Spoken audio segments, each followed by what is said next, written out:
విజయదశమి శుభాకాంక్షలు తెలియజేసుకుంటూ మన దత్తన్న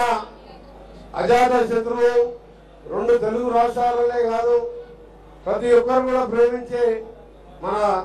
బండారు దత్తాత్రేయ గారు మాజీ గవర్నర్ గారు అలాగే మరి కార్యక్రమం నిర్వహించి కొన్ని సంవత్సరాలుగా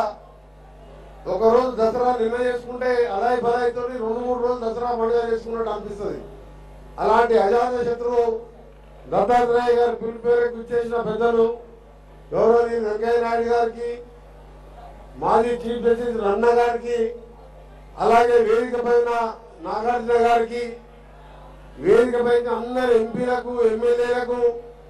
కేంద్ర మంత్రులకు అందరికి కూడా నమస్కారం తెలియజేసుకుంటూ మీ అందరికి కూడా మంచి జరగాలని, చెడుపై విజయం సాధించే విధంగా విజయదశమి రాబో కాలంలో అందరం కూడా దేవుని దయ వల్ల సుఖ సంతోషంతో ఉండాలని, మరీ ముఖ్యంగా మా దత్తాత్రేయ గారు నిండా 100 ఏళ్ళు ఆరోగ్యంగా ఉండాలని, వారి వారసత్వంగా విజయలక్ష్మి గారు కూడా ఈ కార్యక్రమాన్ని ఎంతో ఘనంగా నిర్వహిస్తున్న వారికి ఆ దేవుని ఆశీర్వాదం ఉండాలని, పార్టీలకు అతీతంగా ఇన్ని వేల మంది ఈరోజు దసరా జిల్లాలో వచ్చిందంటే దత్తాత్రేయ గారికి ఎంత అభిమానం ఉందో దీన్ని బట్టి అర్థమవుతుంది. మరొకసారి మీ అందరికీ విజయదశమి శుభాకాంక్షలతో, దీపావళి శుభాకాంక్షలు కూడా మీ జీవితాల్లో వెలుగు తీసుకురావాలని కోరుకుంటూ సెలవు తీసుకుంటున్నా. అందరికీ నమస్కారం.